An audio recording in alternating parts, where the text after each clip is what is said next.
जय श्री जगन्नाथ। मैं जगन्नाथ का नाम इसलिए पहले बोलता हूँ, जय श्री जगन्नाथ, क्यों मैं जगन्नाथ का राज्य जो हमारा उड़ीसा है वहाँ पर पैदा हूँ। आप लोगों को पता है ना, 4 युग होता है, जैसे सत्य युग, त्रेता युग, द्वापर युग, ये कलि युग। तो कलि युग में भगवान कहाँ है? उड़ीसा में है। तो इसलिए सबसे पहले मैं क्या है ना, अपना खुद की धन्य मन ये करता हूँ, अपना आप को एक बड़ा सौभाग्यशाली व्यक्ति में मानता हूँ, क्योंकि उड़ीसा में उस प्रांत में मैं पैदा हुआ हूँ जहाँ मेरा जगन्नाथ मेरा साथ है। इसलिए मैं हमेशा जय श्री जगन्नाथ, जय श्री श्री हो, श्री होती है कौन? लक्ष्मी। लक्ष्मी माँ को हम श्री बोलते हैं, और जगन्नाथ जो जगत का नाथ होता है वो जगन्नाथ है। और कभी आप आइए, हमारा जगन्नाथ के दर्शन कीजिए, आशीर्वाद लीजिए। और कलि युग में कुछ क्षण के लिए हम हमारा जिंदगी जो है, बोलते हैं ना, अभी तो जैसे सत्य युग में एक इंसान का हाइट जो था 32 फुट, एक जो मानव जो है 32 फुट का ऊंचाई था उसका। अभी 32 फुट, और उनका आयु आयु था कितना? 1 लाख। 1 लाख वर्ष तक उनका आयु था, उम्र।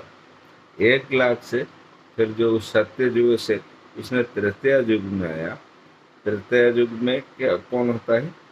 राम अवतार जो होता है, उसमें उनका फिर 1 लाख से घटते आया, उनका 10,000। 10,000 से घटते घटते त्रेता को द्वापर, उसका उनका उधर क्या आ गया? 11 फीट। त्रेता में 32 से 21, 21 फुट का मानव का है। फिर उसमें हाइट रह गया 11 फीट। वो हो गया हमारा द्वापर, जो भगवान श्री कृष्ण ने कंस को मारा था। और अभी हमारा हाइट कितना रह जाएगा कलि युग में, पता है? अभी घटते घटते 5 फीट तक आ जाएगा हमारा हाइट। जब 5 फीट तक अभी तक हो भी रहे जो लड़कियां और लड़का, देखना ज़्यादा से नहीं, हाइट अभी धीरे धीरे छोटा भी पैदा होते जा रहे। और घटते घटते उनका आयु कम से कम 20 साल जो उम्र हो जाएगा, 20 साल में सब हम मरते रहेंगे, मरना शुरू हो जाएगा। अभी 60 साल, बड़ा मुश्किल से 60। अभी कुछ 100, 200, 300 जो साल आएगा, उसमें जो 20 साल में मरना शुरू हो जाएगा, समझ लेना कलि युग वहाँ पर समाप्त हो गया। तो उसको वो वक्त अभी हमारा आने वाला है। तो इसलिए हमको क्या है ज़्यादा इसमें। और एक बात आपको पता है, सत्य युग में जो हमारा खाने पीने का पात्र होता था, कोई जो रसोई घर में जो हमारा कुकिंग आइटम बना, वो सोने का होता था। फिर उसमें आ गया त्रेता में क्या है ना, चांदी। फिर द्वापर में आ गया ताम्र, तांबे का पात्र जो ताम्र। अभी हम लोग किसमें? सिल्वर, स्टील, मिट्टी का बर्तन में। अभी हमारा जो मिट्टी का बर्तन बना है, हम उसमें जो बोलते हैं ना खपरा में खा रहा है। तो वो कलि युग में है। कहाँ सोना चांदी का जमाना था, अभी वो हमारा ज्ञान है लोहे, लोहा जो एक दूसरे का। अभी पाप को तो हमारा सत्य युग में पाप का निशान नहीं था। तृतीया में कुछ पाप हुआ, एक मारना मरना है जो भी है। और द्वापर में जैसे कंस उसका बहन का गर्भ से मारता गया, तो वहाँ पर पाप भी शुरू हो गया। अभी कलि युग में हमेशा पाप में हम जा रहे हैं। कोई अपना ये नहीं है कि मैं एक साधु महात्मा, पाप नहीं किया है। चलो जो भी है, अभी हम लोग का कुछ इसलिए मैं बता रहा हूँ कि उड़ीसा का बारे में, जगन्नाथ का इसमें इसमें क्या है ना, अभी कुछ उड़ीसा जो कल्चर जो है, जगन्नाथ का कल्चर है, वहाँ पर वो कुछ अलग है। हमारे जगन्नाथ भगवान का कुछ ऐसी अलौकिक शक्ति है, जो मिराकल बोलते हैं ना, अलौकिक शक्ति, वो आपको देखने के लिए पूरा बिल्कुल साफ और प्रमाण का साथ में अभी आप जाके देख सकते हैं जगन्नाथपुरी में। आप गूगल में भी देख सकते हैं, यूट्यूब में भी देख सकते हैं प्रमाण, कैसे उनका जो भंडारा है और उनका जो खाना पीने का बंदोबस्त। अगर एक बार थोड़ा सा भी कुछ हो जाता खाना पीने में, पूरा जो हमारा आनंद बाजार का है, जो लाखों आदमी खाते हैं, जो इतना भोजन बनता है, इतना सा ही भोजन बनता है, वो कितना भी देने से ख़त्म नहीं होता। लाखों लाखों आदमी खाते हैं, कभी ख़त्म नहीं होता। आनंद बाजार में एक अलौकिक शक्ति आपको देखने के लिए मिलेगा। तो वो कभी कभी थोड़ा सा अगर किसी भी कारण से उसमें इसी प्रकार का भी ऐसे ऐसे आदमी है जहाँ बिल्ली भगाने के लिए भी एक उनका पर सेवा करने वाला सेवारत खड़ा रहता है। बड़ा बड़ा बेत जो होता है, केन होता है, बड़ा बड़ा केन लेकर अगर बिल्ली उस एरिया में आता है, उसको भी भगाने के लिए डिटेल होता है। इतना सेवारत उसके रहते हैं। तब भी किसी कारणवश अगर वो खाना में थोड़ा सा त्रुटि हो जाता है, तो भोजनालय में अगर थोड़ा सा त्रुटि हो जाता है, वो पूरा को पूरा वो जो प्रसाद होता है, अभड़ा अन्न बोलते हैं, वो अभड़ा को पूरा वो पूरा वो मिट्टी का अंदर दफनाया जाता है। उस दिन इतना बड़ा अगर कभी हुआ है एक दो बार, और वो पूरा वो किसी को फिर नहीं दिया जाता है, क्योंकि उसमें जगन्नाथ का आशीर्वाद अगर नहीं होता है, वो जो अभड़ा अन्न बोलते हैं, उसमें वो खुशबू नहीं आएगा, वो प्रसाद जैसे नहीं लगेगा। थोड़ा सा किसी कारण से अगर भूल वशत कुछ हो जाता है, उसको पूरा मिट्टी में गाड़ दिया जाता है, वो किसी को नहीं जाता है। ऐसे ऐसे जैसे आपको जो नृत्य बोलते, जो झंडा बोलते, ऊपर का जो पताका उड़ता है जगन्नाथ का, हवा इधर इधर चलता, झंडा इधर को आएगा। उस एरिया में कभी आपको कीड़े मकोड़े जैसे चिड़िया वगैरह उस आसपास में देखने के लिए नहीं, मतलब बहुत सारा ऐसी किंवदंती। चलो जो भी है, हम अभी एक छोटा सा, इसलिए जगन्नाथ का नाम से आते ही मैं वो वीडियो बना दिया ऐसे। चलो जो भी है, हम अभी एक छोटा सा मैं एक बता रहा हूँ, एक प्रमाण का साथ बोल रहा हूँ। मेरा तो ऐसे ब्लड प्रेशर नहीं है या कोई डिजीज मेरा नहीं है, और मैं नहीं चाहता हूँ कि और किसी का भी हो। मेरा दोस्त मेरा जो भी है, आर्मी में हो या सिविल में हो, जो भी है, अगर ऐसा चीज़ प्रमाण का साथ, ये बकवास वाला नहीं है, खुद प्रमाण का साथ एक छोटा सा एक टिप्स बता रहा हूँ। कभी आप कमेंट कीजिए या बताइए ये कारण हो रहा है, वो हो रहा है, तो मैं जो प्रमाण का साथ बताऊंगा वो चीज़ें आप करना और देखना, उसमें आप सक्सेस होगा। आप मेडिसिन छोड़ दोगे।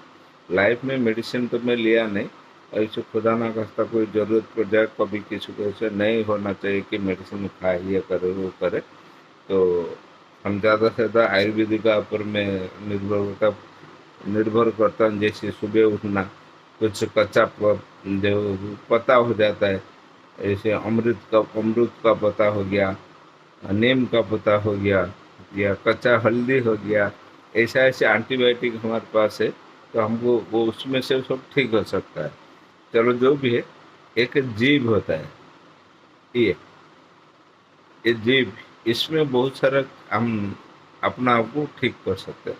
मैं आपको एक पहले बताया था, जैसे हमारा जो नाक बंद हो जाता है किसी सर्दी या किसी जुकाम वगैरह का कारण से, हम क्या फट के पैरासीटामोल ले लो, ये ले लो, वो ले लो, क्या क्या वो मंटेलर ले लो, ये दूसरा कितना क्या है मेडिसिन है, जो भी मेरा मुंह में नहीं आता है, ऐसा इसको खा लो, उसको खा लो। थोड़ा सा हम सब्र नहीं रखते। सबसे अच्छा है क्या ना, स्टीम लेना है, स्टीम बाफ, पानी को बाफ, उसको अगर थोड़ा सा विक्स डाल दो, या मुझे छोटा सा कौन सी कैप्सूल मिलता थोड़ा सा, वो 10-20 रुपया का जो भी होगा, तो सबसे ज़्यादा भाप लो। जो अगर हमारा नाक का अंदर से ऐसे कुछ ओढ़ लो और भाप को स्टीम लो, या ऐसे मुंह ऐसे करो, नाक से छोड़ो, नहीं तो नाक से लेकर मुंह से छोड़ो। और सबसे अच्छा, नाक अगर चौक हो जाता, अगर ये वाला नाक चौक हो गया, तो बाएं वाला अगर चौक है गया, दाहिने हाथ तो मुट्ठी इसको ये करो, ये करो, नहीं तो ये वाला हाथ को, इसको ठीक करने के लिए इसको बगल में ये वाला मुट्ठी टाइट करके इसको ऐसे रखना, इसको दबा देना आराम से, ऐसे दबा कर ऐसे बैठना। और जीभ को क्या करना, उल्टा उल्टा कर ऊपर तालुका में लगाना, ऐसे करना। अब देखा देता हूँ नहीं होगा पता नहीं, उसको उल्टा करके ऊपर वाला भाग में जोड़ देना, क्योंकि हमारा जो शरीर का दो हिस्सा होता है, एक हिस्सा नीचे, एक हिस्सा ऊपर की तरफ ऐसे जाता है, उसको जोड़ता क्या है जीभ, उल्टा इसको ऐसे कर ऊपर लगाना, ज़्यादा सा नहीं, 15-20 सेकेंड आपका नाक जो है खुल जाएगा। ये वाला है तो इसको हाथ को दाहिने इसमें रखना, इसको दबा के रखना है और जीभ को उल्टा रखना, ये आपका नाक जो है खुल जाएगा। और ये अगर इससे आए हो तो ये हाथ में ऐसे, नहीं तो कुछ नहीं है तो अगर दोनों ऐसे चौके दोनों बात ऐसे रख लो, इसको ऐसे रखो, ऐसे बोलो, एक एक कर खोलने से देख आपको प्रमाण मिल जाएगा, खुल जाएगा। दूसरा एक चीज़ है, इसका ब्लड प्रेशर या थायराइड है, थायराइड ग्लैंड होता है ना ऐसा, थायराइड या ब्लड प्रेशर है, तो उसको क्या करना, आप जीभ को निकालना। थायराइड खासकर ब्लड प्रेशर के लिए ज़्यादा से ज़्यादा नहीं 40 दिन तक करना है, आपको प्रमाण मिल जाएगा 20-25 दिन में, 1 महीना में आपको मिल जाएगा। आप पहले अपना ब्लड प्रेशर चेक कर लेना, 140/82 है या 150/90 है, जो भी है आप पहले चेक करना। आपका हाई बीपी है तो 150 से ऊपर होगा। और डेली आप जो ब्लड प्रेशर का कौन सा मेडिसिन एक खाते, कौन सा 40 एक होता है, वो भी जो मेडिसिन आपको खाते हैं, टेलमिस ना टेलभास, कौन सा टेलभास 40, टेलमिस जो भी है, जो खाते हैं, अगर उसको आप छोड़ना, वो साइड इफेक्ट तो बहुत है, आपका बीपी को कंट्रोल करेगा, चलो बढ़ने नहीं देगा, लेकिन ख़त्म नहीं करेगा। और ये जीव जो है वो ख़त्म करेगा। कैसे ख़त्म करेगा, आप घड़ी रखना, वॉल क्लॉक हो या मोबाइल रखना, 1 मिनट आपको बैठना है, सीधा ऐसे बैठना है, अपना जीव को जितना बाहर कर सकते हैं।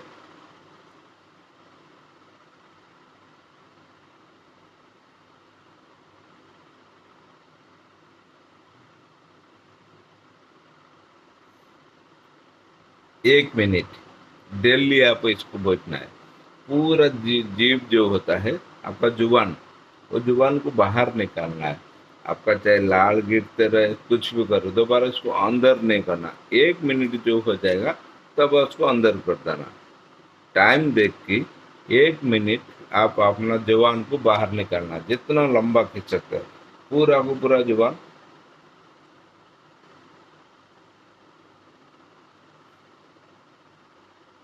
ये आपका लाल फाल जो भी गिरेगा गिरते रहो, कुछ इसमें ये नहीं।